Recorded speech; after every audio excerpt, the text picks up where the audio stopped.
said you can be massive in the upper body, but if you have no legs, man, sorry, you can't run.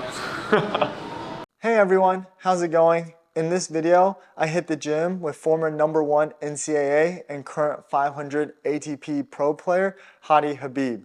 He just highlighted the importance of having strong legs in tennis.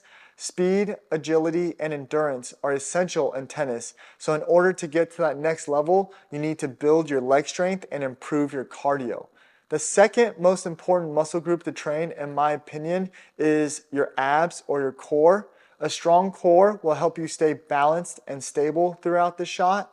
If your opponent hits a fast ball at you, you need to be able to use your legs and your abs to absorb that power and to hit it back. And just remember, these exercises are just some options that you can add to your own workout routine, and it's important to find what works best for you. Also, in every exercise that I do, I try to keep my abs tight so I stay engaged throughout the whole exercise. As much as I love to see you push yourself and work hard, let's not ego lift. Come with me as I get a quick workout in with Hady, and make sure you stick around to the end of the video as I ask Hady about life on the pro tour. He'll also share some of his tennis tips that may help your game, and if you like my videos, please subscribe to the channel. Let's get into it.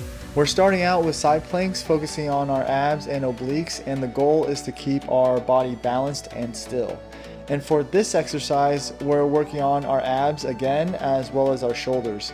And we try to use our core to pull the cable down while keeping our back straight.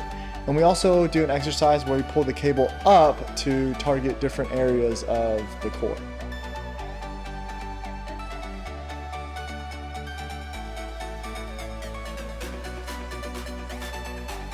Moving on to legs, lunges are one of my favorite exercises, and this is like a weighted jumping lunge to work on explosiveness on the way up and stability on the way down.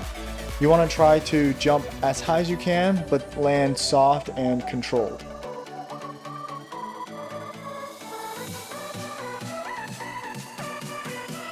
Another exercise that I like is the Bulgarian leg squat, and this really works out your legs.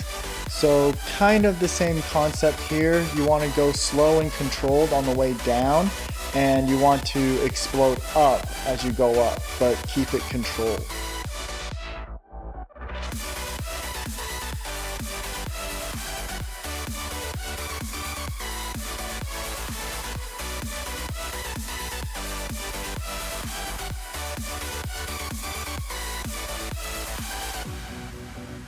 We've done a few leg exercises already, so we're going to take a quick break from that and work on some upper body.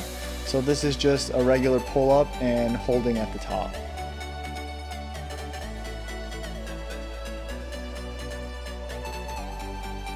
This exercise kind of works out the whole body. We got the glute bridge to engage the hamstrings and the glutes and the abs, and then we add in a chest press to work out some upper body.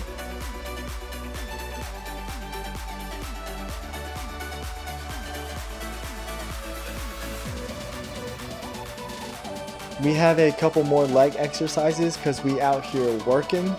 I'm not sure what you call this exercise, but it's great for building power in your legs as well as building the leg strength to move side to side. It also works out your arms and your abs when you hold the weight, and just make sure you keep your abs tight and your back straight.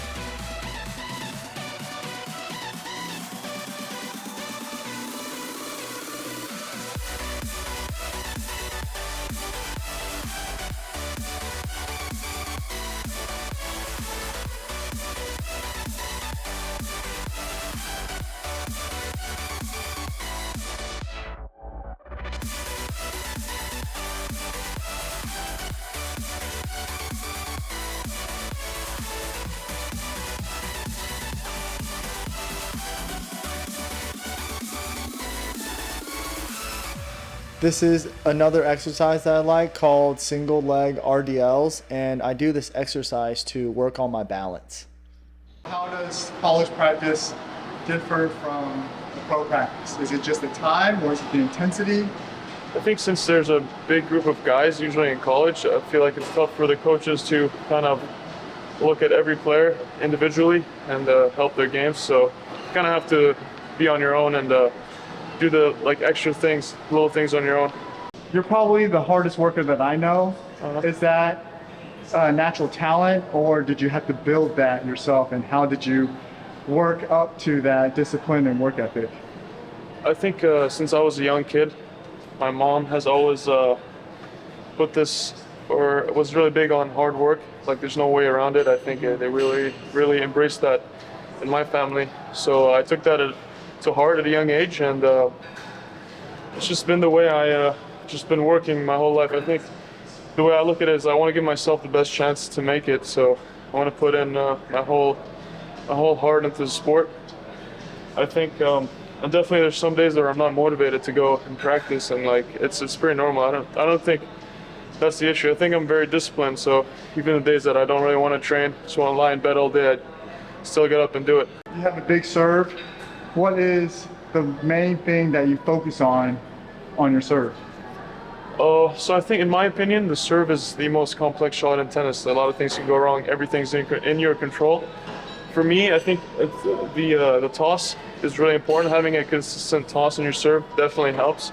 First, I mean, everyone has a different serve technique, but I try to get my hips out into the court and toss a little further in the court so I can kind of lean in and hit it. Okay, are you and more... use my legs and explode up into the ball. Those are my main focuses on the serve. Okay, so you've played a ton of matches throughout your tennis career.